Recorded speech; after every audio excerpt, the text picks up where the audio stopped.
Je voudrais du soleil vert, des dentelles et des théières, des photos de bord de mer, dans mon jardin d'hiver. Je voudrais de la lumière, comme en Nouvelle-Angleterre. Je veux changer d'atmosphère, dans mon jardin d'hiver. Ma robe à fleurs, sous la pluie de novembre, tes mains qui courent, je n'en peux plus de t'attendre. Les années passent, qu'il est loin, là je tombe. Nul ne peut nous entendre.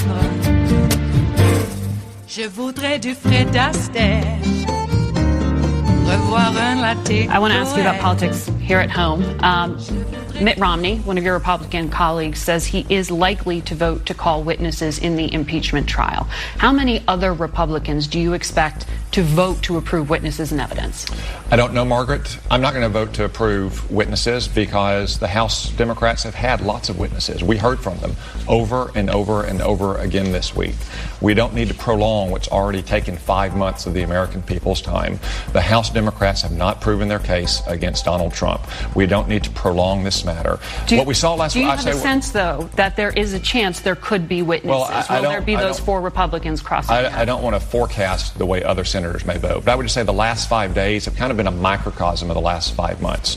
We listened to Adam Schiff drone on for 3 days, and then the president's lawyers, in just 2 hours, demolished the case that he had made. They also have 24 hours over 3 days. And I don't think they're going to use them, but yesterday they used just 2 hours, and they demolished the case that the House Democrats had presented using selective, misrepresented quotes from tape, using transcripts that were out of context, or just generally fulminating about how enraged they are that Donald Trump is still the president. You were scribbling notes during the trial. Some of our reporters in the room saw you doing that. And I wonder, since you say we should be getting this over with, if you actually do have questions, because senators do get to submit them and have them responded to in the next week. Do you want anything answered? Well, we'll have 16 hours of questions, so we'll have plenty of time for questions. And do you have any? Well, I think given the House Democrats' presentation, there are now real questions about Joe Biden and Hunter Biden's conduct. I mean, they spent hours trying to explain away what Hunter Biden did going to work for a corrupt Ukrainian oligarch, and Joe Biden intervening to get that oligarch fired just days after his house was raided by investigators. But I think those are serious and legitimate questions. But you would need to vote to approve witnesses to hear from the Bidens, which you just said you're not going to do. I'd like to hear what Adam Schiff has to say about those facts that he, again, glossed over that I know the White House counsel is going to present.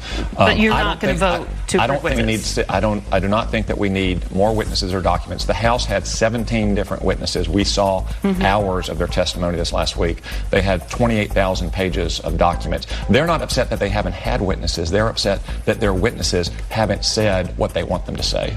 And I want to just on the Biden front, I know the president's lawyers we do anticipate that they will talk about that at length. Let's talk about what they did already present on. Do you think it was a misstep for one of the president's lawyers, Jay Sekulow, to stand on the floor of the Senate and repeat the conspiracy theory that Ukraine meddled in the 2016 election? Margaret, that's not a conspiracy theory. Senator John Thune, one of your Republican colleagues, said he would prefer that the lawyers not do that because the intelligence community concluded that it was Russia that meddled. So Margaret, that's a Democratic talking point. This is what John Thune, one of the Republican leaders, said. It's a Democratic talking point that the president and his lawyers have argued that it was Ukraine who interfered in our elections, not Russia. You can read the president's brief. They make it very clear that, yes, you can accept that Russia interfered in a systematic, organized, top-down fashion in our election. I say that. I've been part of the intelligence committee that's been investigating it for years. You can also say that it's clear some Ukrainian officials tried to influence the outcome of the election in 2016. But you're being Both precise in true. your words there, and that was not what the president's lawyers said. I'm saying exactly what the president's brief says. You can also say that countries like China and Iran and North Korea try to influence our election as well. Both of those things can be true. But you do know that the Trump appointed election czar at the Director of National Intelligence said, "We do not assess that any other country influenced the United States election in 2016 on the scale of what the Russians did." That's an exact quote from Sheldon Pearson. But that's consistent with my point. I said on the scale of Russia was top-down, organized, systematic. So would you caution the president's lawyers to be more precise in their language then? The Ukrainian ambassador published an op-ed saying that, or criticizing Donald Trump and defending Hillary Clinton. These are not disputed facts. These are not disputed facts. But that's not what the president's lawyer said on the floor. Putting that aside for a moment, what can we expect from the committee you sit on, Senate Intelligence, in terms of further reports on what Russia, as you just said, did do in the 2016 election? We're going through the declassification process on many of these reports. I think we'll be releasing more information soon. I expect one more set of reports to come out later this year. But one thing I think you'll see, too, is that when you look back at the 2016 election, there's a lot that the Obama administration could have done at an earlier stage to prevent Russia from interfering to the extent that it did. There's now this 90-minute long recording that CBS and other networks have where President Trump speaks at length with two of Rudy Giuliani's business associates who were involved in that pressure campaign in Ukraine. We played some of it at the top of the show. When the president says, "Get rid of," take her out, the U.S. ambassador to Ukraine. Given that the president previously said he didn't even know these men, doesn't it trouble you that we now have recordings of him discussing this issue in Ukraine with them? No, Margaret. And this reminds me a lot of what happened in the Brett Kavanaugh case when the Democrats kept releasing supposed bombshells. I mean, I think all we're missing here is Michael Avenatti to come out and defend someone as well. You don't think this recording is damaging in any way? Let's look at the context of this report. That video was more than a year before he asked Maria Yovanovitch to be removed. And he was told in that video, we just heard, that she's running around Kiev, bad-mouthing you and saying that you're going to be impeached. The president has the right to remove any ambassador for any reason or no reason whatsoever. An ambassador bad-mouthing the president is a pretty sound reason to remove an ambassador. The president absolutely has the right to do that, but I think the question is why these business associates who have a financial and political interest in the matter were advising the president, and he responded and said, okay, take her out. I would point out, though, that video occurred more than a year after she was removed. Right, and so it goes to show that pressure. But it goes to show the president he was not hasty, he was not precipitous. He didn't just act on the word of these people. He waited more than a year and got more information as well. So I think the video, again, it reminds me a lot of what we saw in the Kavanaugh controversy, and I don't think it influences the votes of any senators. It is Tuesday, the 28th of January of 2020. And you are in West Coast Cookbook and Speakeasy. I am your chef de cuisine, Justice Putnam, and our daily special is Tarrytown Chowder Tuesdays. A small pinch, a mere dash of hot smoked Hungarian paprika will make all the difference in the world. Boy. Well, we have Tom Cotton at the top, pretty much denying the facts. You know, in the same vein as who you're going to believe, me or your lying eyes. Yes, the whole of the GOP are out. Apparently, they want to spike the ball. They think they won yesterday with that. I don't know what that was yesterday. Lies, obfuscation, diversion, just everything. Not once did they ever attack the actual facts. They presented a case that was not supported by any evidence or testimony. They got to smear the Bidens yesterday for hours and hours and hours. And then you got Dershowitz up there. Just, I don't know. This guy is a tenured Harvard law professor. I would think that Harvard might be a tad peaked at Dershowitz right now, because I actually believe Harvard has academic standards that they adhere to. I'm not aware of any flat earthers teaching at Harvard, for instance.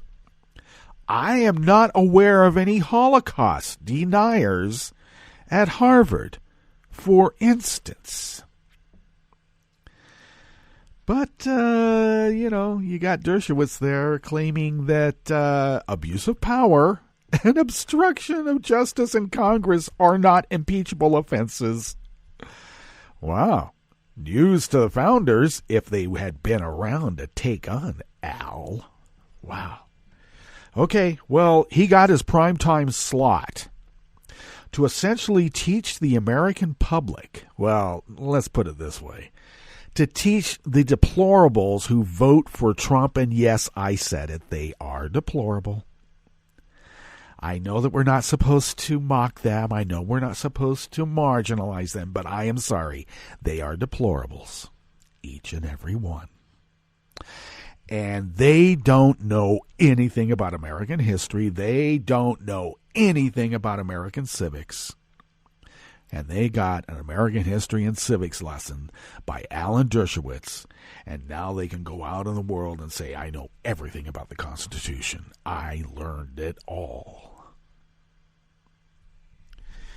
And you just know Chuck Todd and the rest of the stenography press are going to say, hey, the Democrats have their idea about what impeachment is, and the Republicans have theirs, and it just turns out the Republicans are always right. John Roberts will never call a foul ball on the home team. Ever. He hasn't yet. Oh, and I love how the press put out that the Democrats sat stone-faced and silent the whole time that the White House counsel tore apart their evidence and testimony. Well, actually, it wasn't stone-faced silent necessarily because we were shocked by it. We were shocked by the performance, maybe that you can actually go in the well of the Senate or floor of the Senate, I believe is the proper nomenclature, and lie through your teeth and John Roberts not say one thing, or put out Russian propaganda, Pam Bondi, and the rest of you, right there in the Senate, pushed out Russian propaganda, and not one word from John Roberts. I did hear that there were some titters and a few smiles and, snickers during the testimony of these White House counselors, and I'm pretty damn sure that Susan Collins wrote a note to John and said, they're being so insulting. Can you do something about it? Lying and pushing Russian propaganda is not a lack of decorum, apparently. I just wish someone would have written him a note about it. And I'm not so sure we're going to get a proper recitation of these questions that are going to be passed up to John Roberts to read. I love how this is all set up, that the GOP White House counselors lied for how many hours they were on yesterday.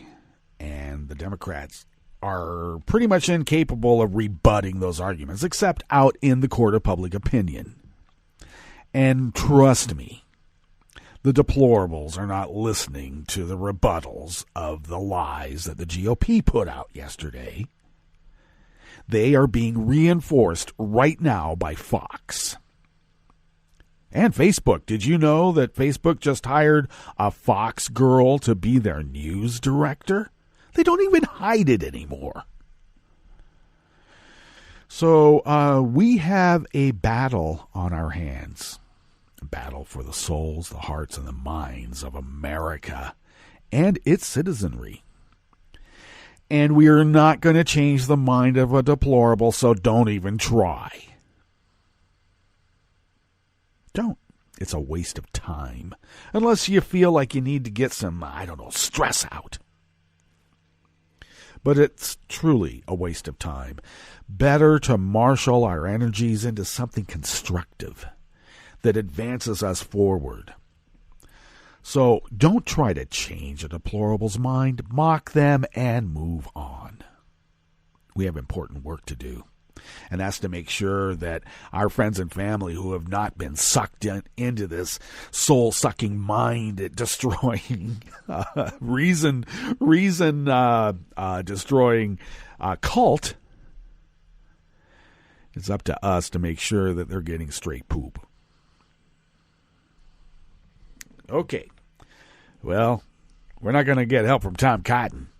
Oh, yeah, Tom Cotton fought over there in these recent battles, wars. I guess we can call them wars.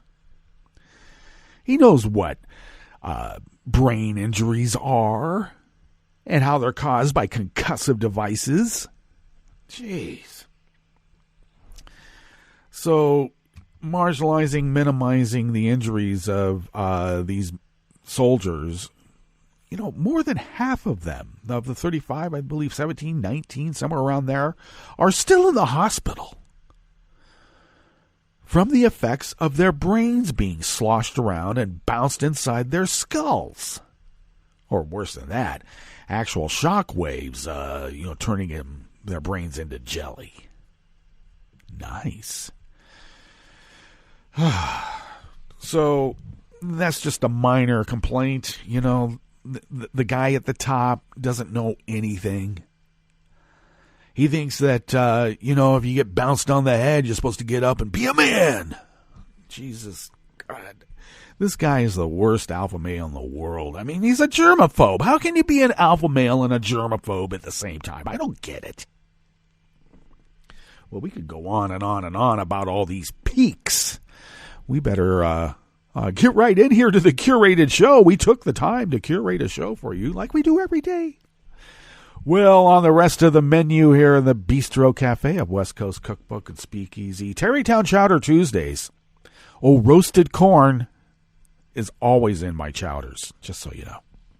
The Ninth Circuit Court of Appeals blocked GOP efforts to suppress the vote in battleground states. Yeah, well, that's just the lowly Ninth Circuit. Even though it's been flipped and pretty much turning into a Trump court, this will get moved to the Supreme Court. And we know the beer-drinking guy and the former, or the son of the former EPA fraudster. Yeah, they're gonna pretty much say, well, the Republicans have to have a right to suppress the vote. How else can they win? A Virginia GOP lawmaker scolded a colleague for acknowledging racism still exists. Yeah, there's a lot of people, I get them too. Racism doesn't exist anymore. You're just making it up. Yeah, I'm making it up. And GOP Senator of Arizona, Martha McSally, says she attacked a CNN reporter to represent the people of my state by being a prickly pear hothead. And it sold T-shirts and sweatshirts at $35 a pop for a T-shirt, by the way. After the break, we moved to the chef's table, where Russia expelled a Japanese journalist in a military espionage dispute. And Canada leveled 3 new charges against a top police intelligence official who is accused of leaking secret information. All that and more on West Coast Cookbook and Speakeasy. Bon appetit.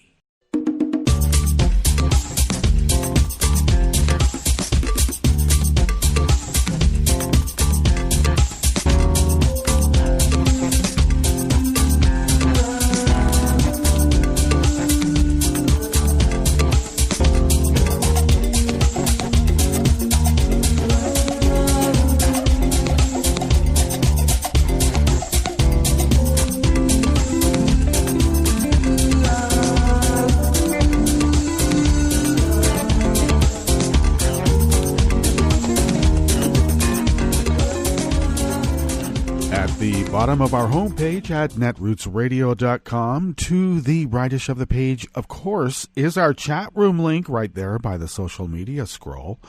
Kelly Lincoln monitors the chat room link for you and all of us, and we thank her for doing so. If you would then take a gander, yes, we talk like that here at West Coast Cookbook and Speakeasy. if you would now take a gander across the page to the leftish of the page, you will hopefully, right there at the bottom of our homepage at netrootsradio.com, I can't forget mentioning that, you will notice our Patreon link. And all kidding aside, your generosity has allowed us to pay our bills and accumulate the funds needed for newish machinery. And we thank you for your generosity. And we implore you, please keep it up, please. If you would like to follow Netroots Radio on Twitter, it is so simple. Go to @NetrootsRadio. Tom takes care of that, and we thank Tom for doing so, and so much more.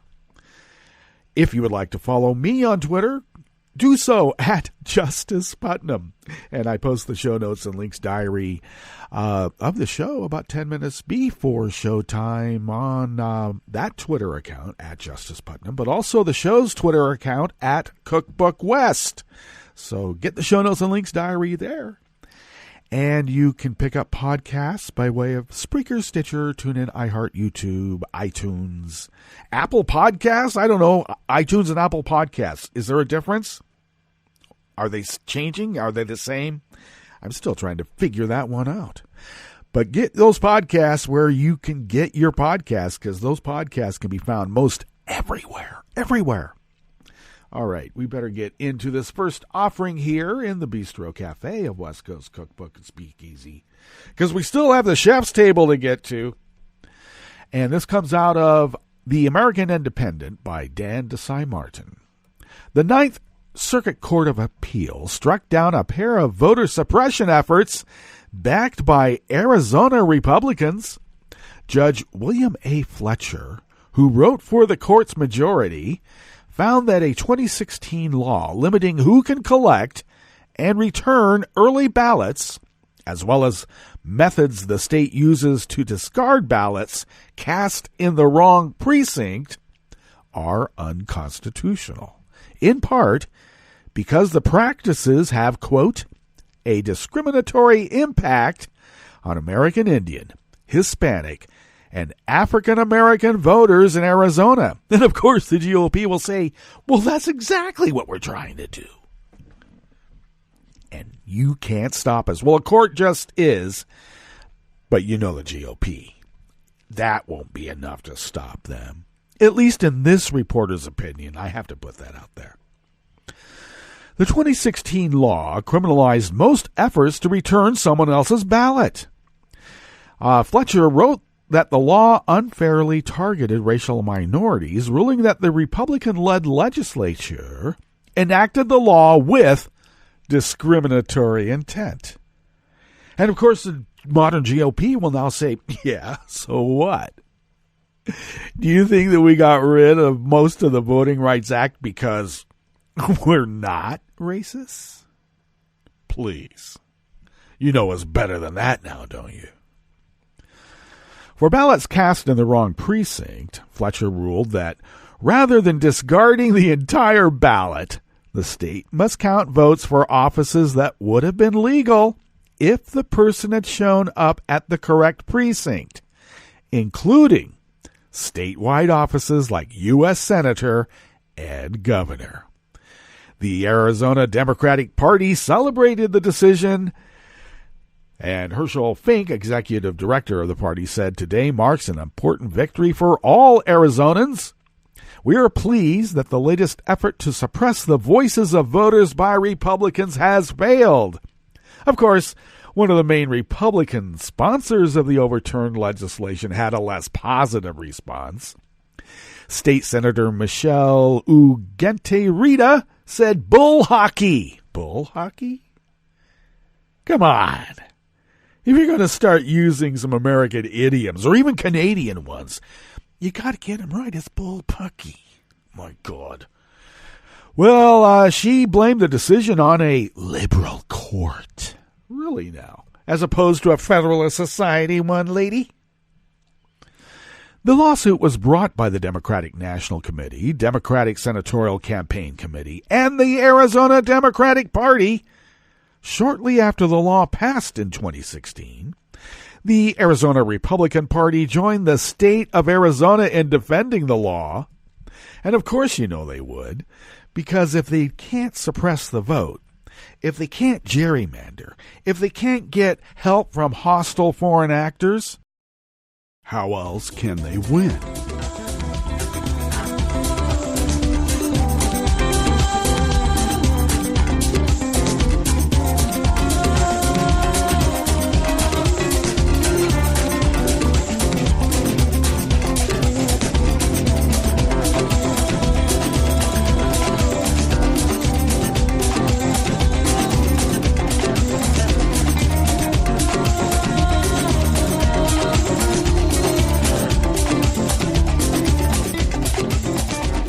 Next offering here in the Bistro Cafe of West Coast Cookbook and Speakeasy Tarrytown Chowder Tuesdays is by Josh Israel, also out of the American Independent. A Virginia lawmaker tried to remove a line from a resolution that acknowledged the harm that structural racism still does to maternal health, claiming the language was outdated and hurtful. The provision in question was part of H.J. 111, a resolution to designate July as Maternal Health Awareness Month. It stated that considerable racial disparities in pregnancy-related mortality exist, with deaths per live birth for black women nearly 3 times higher than such deaths for white women, and that the root cause of these disparities is long-standing structural racism, which has contributed to poor health outcomes among communities of color. Well, Virginia Delegate Barry Knight, of course a repug, claimed at a House of Delegate Rules Committee that it may have been the case in the past that structural racism was a root cause of maternal health disparities, but that is no longer the case. And yet, women of color continue to die in numbers out of proportion. Knight then suggested that adding in language acknowledging racism's role in those issues was intentionally hurtful. You just want to shut us up. I agree with heightened awareness on ladies and pregnancy and all this, Knight told the proposal's sponsor, Delegate Sia Price, Democrat. But you know, it sometimes looks to me like you're trying to stick a knife in there and twist it a little bit sometimes. We're talking about ladies that are having babies from this point forward. I just think that this doesn't do your resolution any good.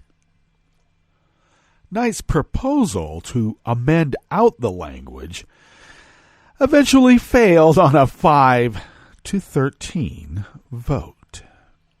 Knight, a hog farmer serving his 6th term in the state legislature, ran on a promise of keeping Washington-style politics out of Richmond, but has mostly taken far-right positions. Last month, he proposed a ban on the use of terms like almond milk, soy milk, coconut milk, and oat milk, claiming that milk can only come from healthy, hooved animals. He is also opposed gun safety regulations. Well, of course, if you want to get rid of what coconut milk? Gun safety regulations are certainly something that you have to oppose. And of course, he's going to oppose LGBTQ rights and the right of localities to move Confederate monuments. Well, he's got more than a trifecta going now, doesn't he?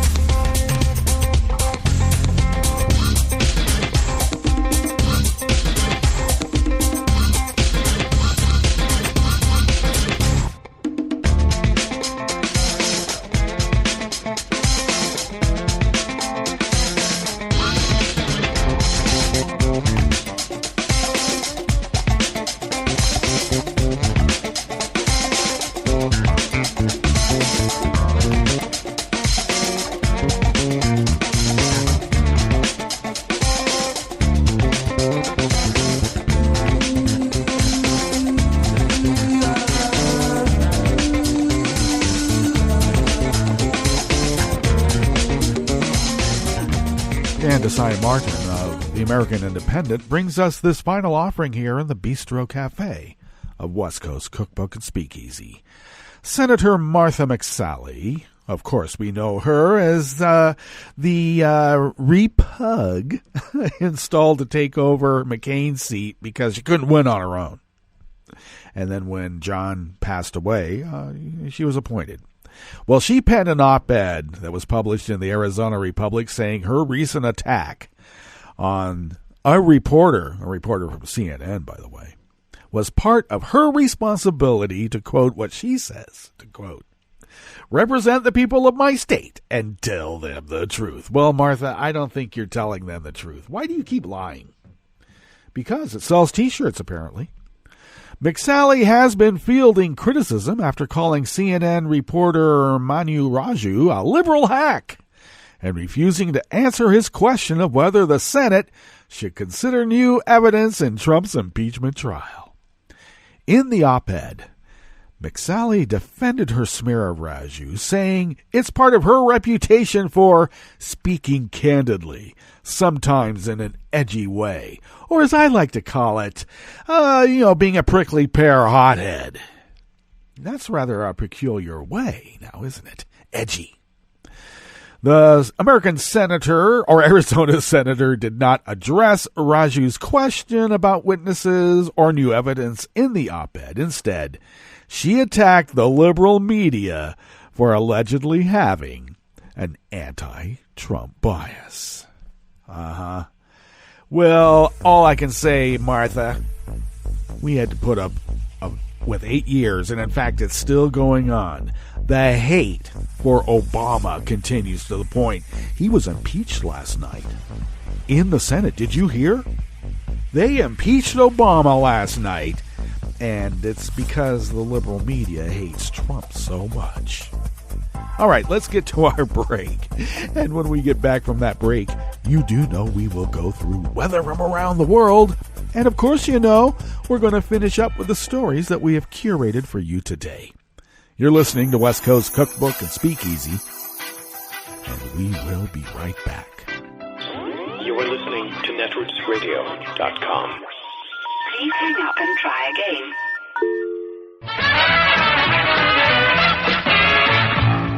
From a point at sea to the circles of your mind, a new force is at work for planetary transformation. New radio for a new Earth.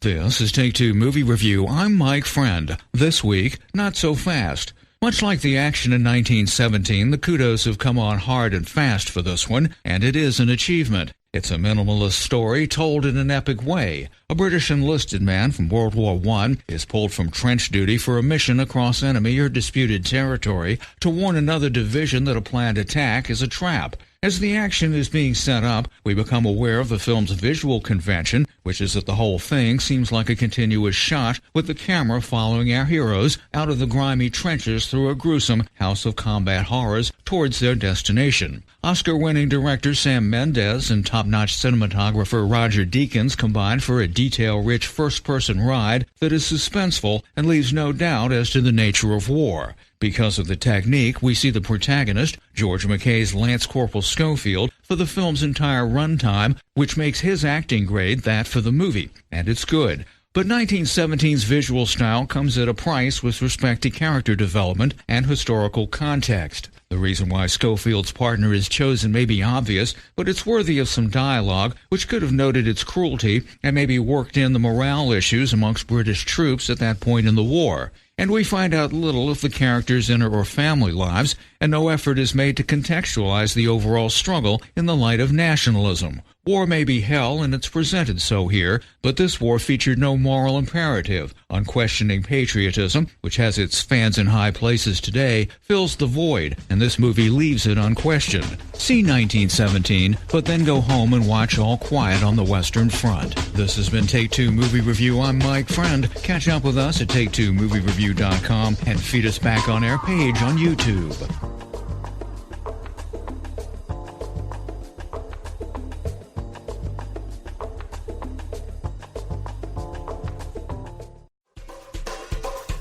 This is Scientific American's 60-Second Science. I'm Christopher Intagliata.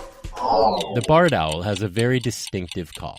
That's the one that goes, "Who cooks for you?" Connor Wood is a conservation biologist and applied ecologist at the University of Wisconsin-Madison, who happens to do a pretty great barred owl impression himself.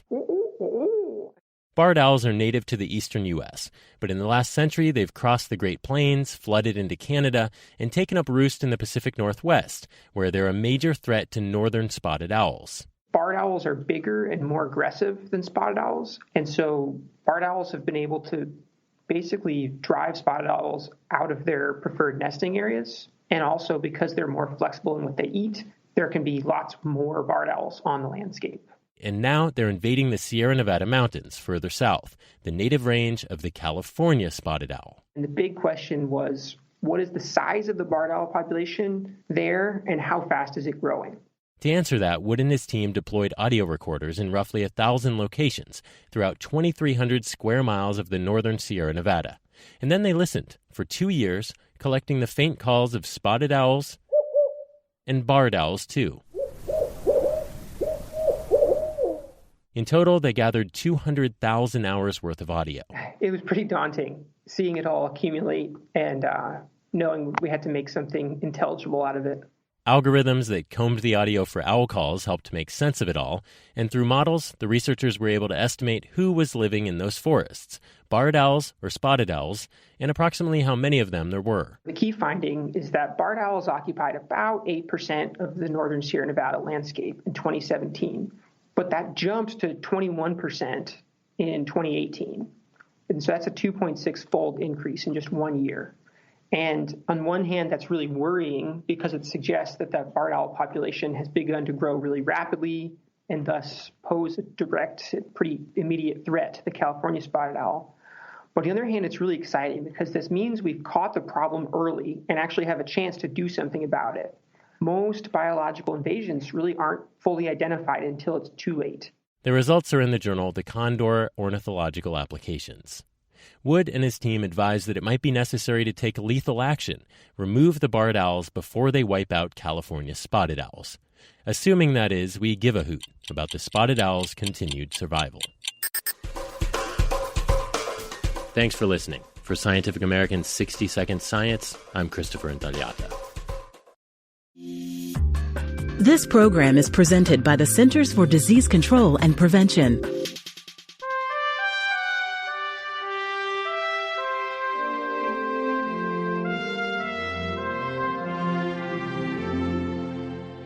Welcome to A Cup of Health with CDC, a weekly feature of the MMWR, the Morbidity and Mortality Weekly Report. I'm Dr. Jeffrey Nemhauser, filling in for your host, Dr. Kathleen Dooling.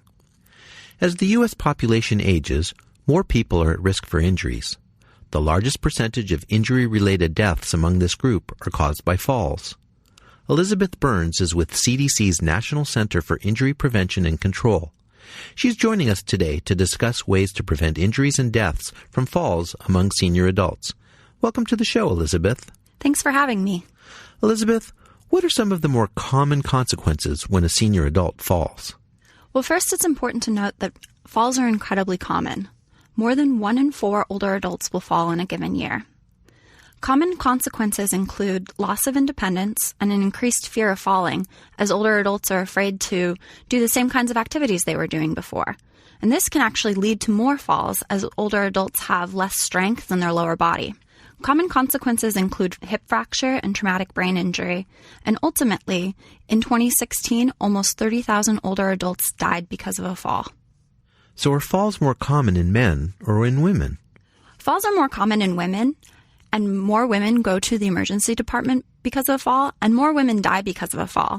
However, the rate of fall deaths are more common in men than women. What this means is that out of 100,000 men, more will die from a fall than out of 100,000 women. What are common causes of falls among older people? Getting on and off the toilet and getting in and out of bed are common causes of falls. Walking around the hallways at night when the lights are off is a common way people fall. There's also an increased amount of medications used in seniors, which have side effects like making them lightheaded, and that increases the risk of falls and is a common cause. With all of those factors, what are some ways our listeners can decrease their chances of falling? Older adults should talk to their healthcare provider or doctor about how they can decrease their chances of falling.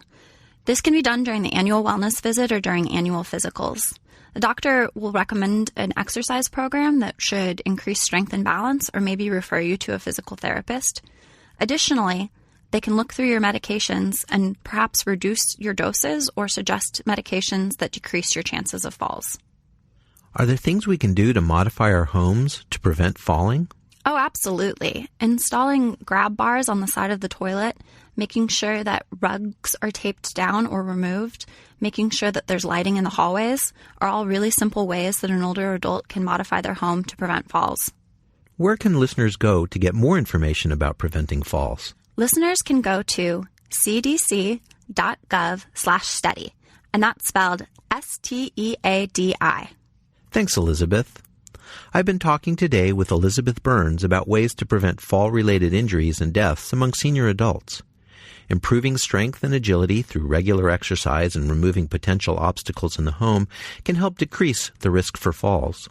If you or a loved one is older and struggle with mobility, talk with a healthcare provider about ways to decrease the risks for fall-related injuries and death. Until next time, be well. This is Dr. Jeffrey Nemhauser for A Cup of Health with CDC. For the most accurate health information, visit cdc.gov or call 1-800-CDC-INFO. Hi, it's Tom. Could we humbly suggest your donation to netrootsradio.com? All we've got to run this 24-hour powerhouse of progressive resistance radio is what comes out of our own wallets. And you are our biggest donor. It doesn't take much, $3, $5. Just go to the bottom of our netrootsradio.com page and hit our secure donate button. Heck, you can even make a recurring contribution, and you'll get a wondiferous pair of Netroots radio stickers for application to your backpack, your bumper sticker, or your banjo. Well, it's up to you which backpack you want to put it on.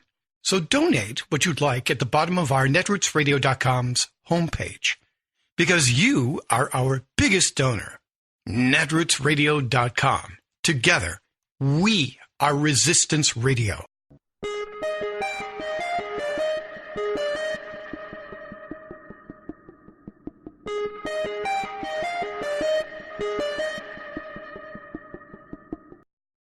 I'm Rick Smith, and this is Labor History in 2.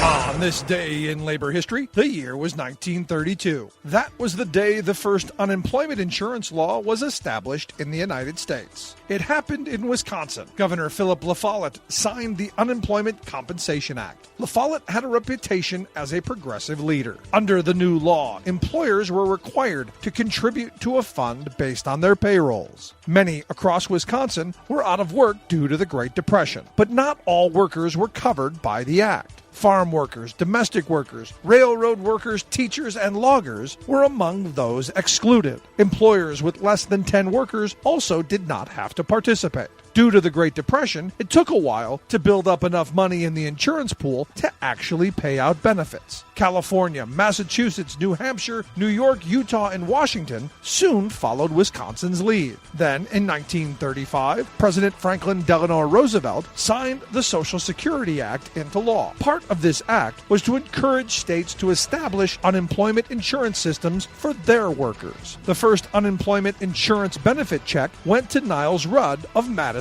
Wisconsin on August 17, 1936. He was an out-of-work photo engraver. He received the maximum allowable benefit of $15. Today, unemployment insurance programs remain a federal-state partnership administered under state laws. That means each state has a different maximum dollar amount and length of time the benefits can be used. Recently, unemployment insurance protections have been rolled back in some states. Since 2011, Arkansas, Florida, Georgia, Illinois, Kansas, Michigan, Missouri, and North and South Carolina have all cut the amount of time that people can receive unemployment benefits. In North Carolina, that length dropped from 26 weeks down to just 14. I read the news today, oh boy. It's time for Nicole Sandler's What's News from NicoleSandler.com and the Progressive Voices Network. Donald Trump's legal team spent 8 hours on Monday day 2 of their opening arguments in the Senate impeachment trial, basically singing an Alanis Morissette song. And isn't it ironic? Don't you think? They actually trotted out Ken Starr. Yes, the very man who led the impeachment crusade against Bill Clinton over a sexual affair and screamed abuse of power, to argue that impeachment is now being trivialized and used for partisan purposes. And significantly, in this particular juncture in America's history, the Senate is being called to sit as the high court of impeachment all too frequently. Indeed, we are living in what I think can aptly be described as the age of impeachment. Isn't it ironic? Don't you think? A little too ironic. And yeah, I really do think. And we didn't even get to Pam Bondi or Alan Dershowitz yet. Don't worry, we won't. One glaring omission from their presentation on Monday was even a mention of John Bolton, who has dominated the news and the D.C. chatter since the New York Times broke the story Sunday night of revelations contained in the former National Security Advisor's forthcoming book that Donald Trump last year called for suspending security aid to Ukraine until it committed to investigating Democrats, including Joe Biden. Well, that's until Alan Dershowitz forgot to forget about Bolton. And 8 hours into the day's arguments, he said, quote, "Nothing in the Bolton revelations, even if true, would rise to the level of an abuse of power or an impeachable offense." Sure.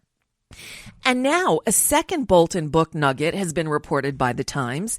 In this one, Bolton tells Attorney General Bill Barr that he had concerns about Trump giving favors to the autocratic leaders of Turkey and China, and that, according to Bolton's account, he was worried that Trump gave the impression that he had influence over independent Justice Department investigations relating to entities in both countries. In the wake of the news about Bolton's book, the possibility that enough Republicans will join with the Democrats to call for witnesses and documents in the impeachment trial is now in play. Stay tuned. The Trump team concludes their opening statements Wednesday. The trial then moves on to 16 hours of questions. But don't get excited. The senators will submit their questions for the prosecution and defense teams in writing. They'll then be posed through Chief Justice John Roberts, who's presiding over the trial.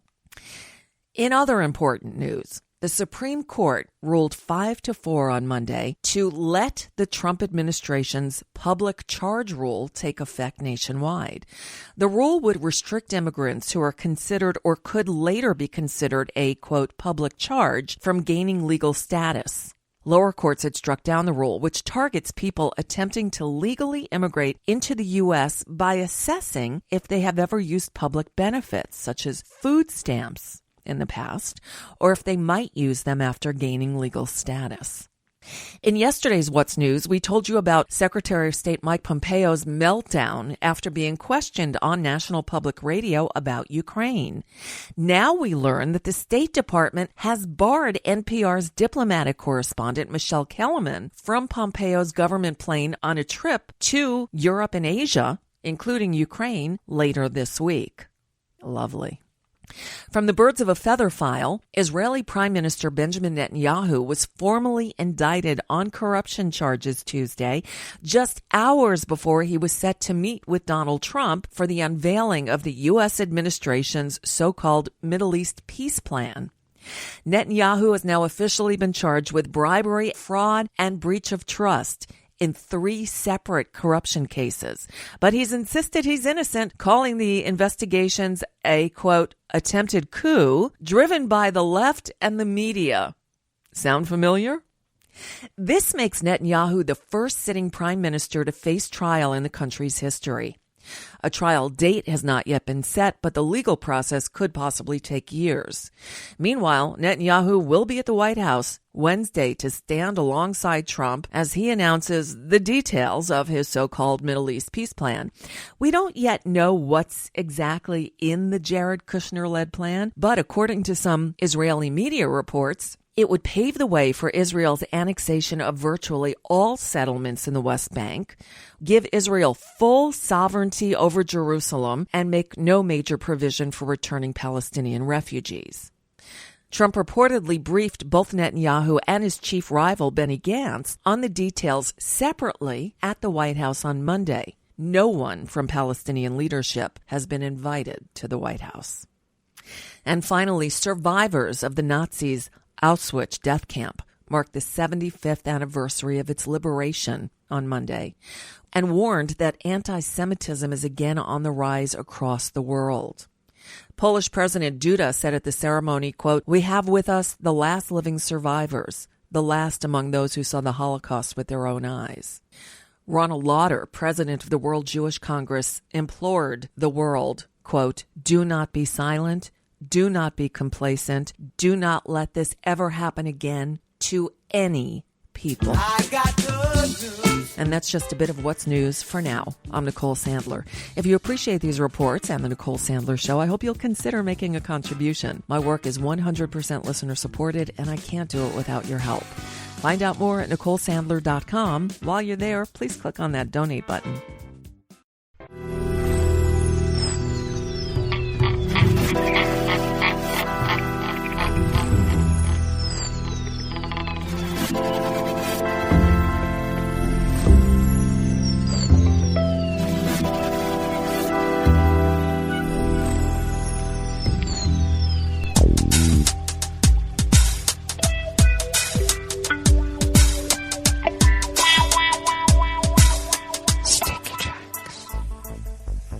Thank you for accompanying us here to the Chef's Table of West Coast Cookbook and Speakeasy, Tarrytown Chowder Tuesdays. We always begin, whether from around the world, along the banks of the Rogue River in the Rogue River Valley of southern Oregon, on the west coast of the continental United States of America, where it is currently 45 degrees Fahrenheit with lots of rain. They call it a steady light rain, but it's a light in Oregon is a little bit heavier in other parts of at least the continental United States, because I know it rains much heavier in Hawaii. We are expecting, just about a quarter of an inch throughout the day and overnight, with another quarter of an inch expected tomorrow. Temperature should be nearly the same as yesterday, which was in the low 50s. Some places it got up a little bit higher than that, too. Winds are light and variable out of the southwest and will remain so throughout the day and tonight and tomorrow.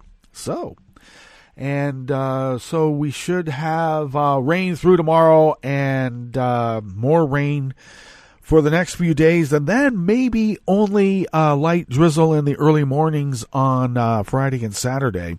And then it will be getting a little bit cooler overnight. We do have, currently we'll have overnight lows in the low to mid 40s and will remain so. But as we get closer to Sunday, those overnight temperatures are going to dip into the upper 30s, and they are still calling for a rain and snow mix on Super Bowl Sunday. Pollen is rated at none. The air quality index is good at 34 parts per million, and the daytime UV index is low at 2. Barometric pressure is falling at 30.16 inches. Visibility is down to 2 miles, and yes, there is a bit of fog out there. And, relative humidity is at 92%. Weather from around the world is brought to you by people's personal weather stations that they purchased. These people planted these purchased personal weather stations somewhere on their property, and these people positively live around the world. Well, let's see. London is 44 and partly cloudy. Paris is 46 and mostly cloudy.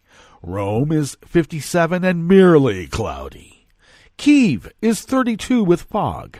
Kabul is 25 degrees and fair, bitterly fair if you ask me. Hong Kong is 52 and fair. Tokyo is 46 with rain and a flood advisory. Sydney, Australia is 76 degrees and cloudy. San Francisco, California is 52 and cloudy. And New York, New York is 42 degrees Fahrenheit and cloudy.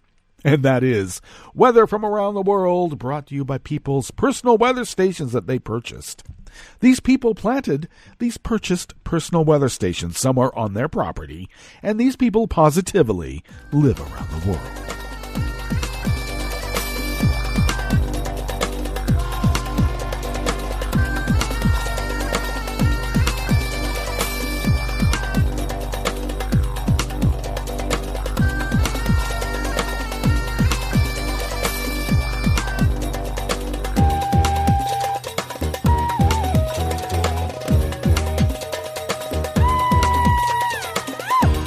Anonymous worker bees at Reuters bring us this first amuse-bouche here at the chef's table at West Coast Cookbook and Speakeasy Tarrytown Chowder Tuesdays. Russia said it expelled a Japanese journalist last month for trying to obtain secret information related to military capabilities in the Russian Far East. The expelled journalist worked for Japan's Kyodo News, the agency said and denying the accusation of attempted espionage. Kyoto did not identify the reporter, but said he was detained on December 25th in Vladivostok and released after about 5 hours of questioning. The reporter was told to leave Russia in 72 hours. For safety reasons, he left the country the following day because, things conveniently can happen to you where you just stop breathing. It's really weird. It is our understanding that he was engaged in standard reporting activities. Russia's foreign ministry summoned a Japanese embassy official to make an official diplomatic protest over the incident. The ties between Japan and Russia have been strained for decades by a territorial dispute over a chain of islands in the Pacific, known in Russia as the Southern Kurils and in Japan as the Northern Territories. The islands were seized by the Soviet Army in the waning days of World War II. That dispute has prevented Russia and Japan from signing a formal peace treaty and developing their relations, and this has been going on since World War II.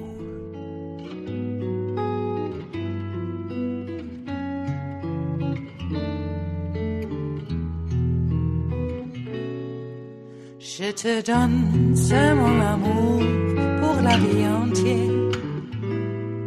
La promesse de me trouver à tes genoux. Aussitôt que tu m'appelles, rester toujours fidèle. C'est tout, c'est tout. Je te donne tous mes printemps, mes étés de mer. Mais automne, quand les feuilles tombent partout, si ce n'est pas une bonne affaire, je te donne tous mes hivers. Evermore anonymous worker bees at Reuters bring us this final amuse-bouche here at the chef's table at West Coast Cookbook and Speakeasy. Canadian prosecutors have laid 3 new charges against a top police intelligence official who is accused of leaking secret information. Cameron Ortiz, a Director General with the Royal Canadian Mounted Police, faces charges under a 2012 Security of Information law for prosecuting spies. He had access to highly sensitive domestic and foreign intelligence. The 3 charges were filed last week under a section of the law that relates to the unauthorized communication of special operational information. Ortiz, who is next due in court on Tuesday, has been in jail since November 8th, when an Ontario court revoked his bail. Canada is a member of the Five Eyes intelligence sharing network alongside the U.S., Britain, New Zealand, and Australia. Security experts have said the case could damage Canada's standing in the network. No date yet has been set for his trial. Well, that brings us to the end of our broadcast period for the day, but you do know Netroots Radio is going to broadcast on. And we'll meet up tomorrow for Smothered Benedict Wednesdays. So stay tuned to Netroots Radio all day and all night for all the breaking news as it breaks. And we'll meet up here tomorrow, right here, in West Coast Cookbook and Speakeasy. Bon appetit.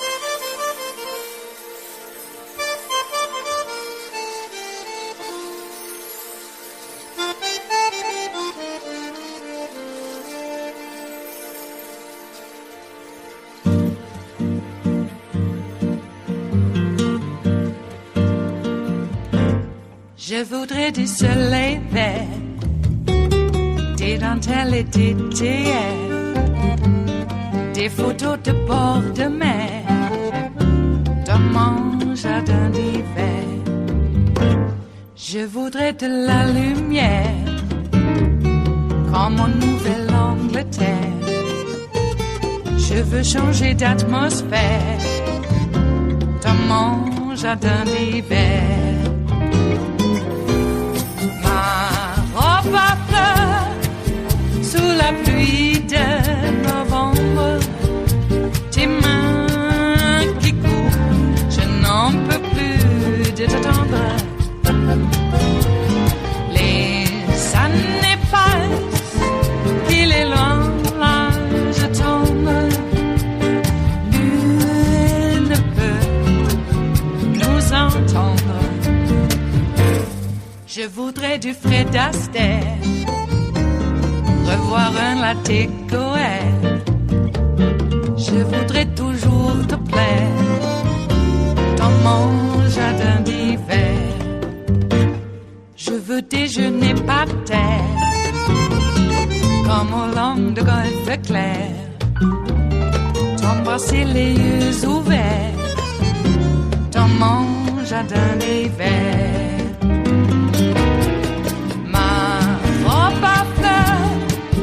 Sous la pluie de novembre, tes mains qui courent, je n'en peux plus de t'attendre. Les années passent, il est loin, là je tombe. Nul ne peut nous entendre. Ba-da-da-dum-di-da-dum. Ba-da-da-dum-di-da-dum. Ba-da-da-dum-di-da-dum. Dans mon jardin d'hiver. Ba-da-da-dum-di-da-dum. Ba-da-da-dum-di-da-dum. Ba-da-da-dum-di-da-dum. Dans mon jardin d'hiver. Dans mon jardin d'hiver. Dans mon jardin d'hiver.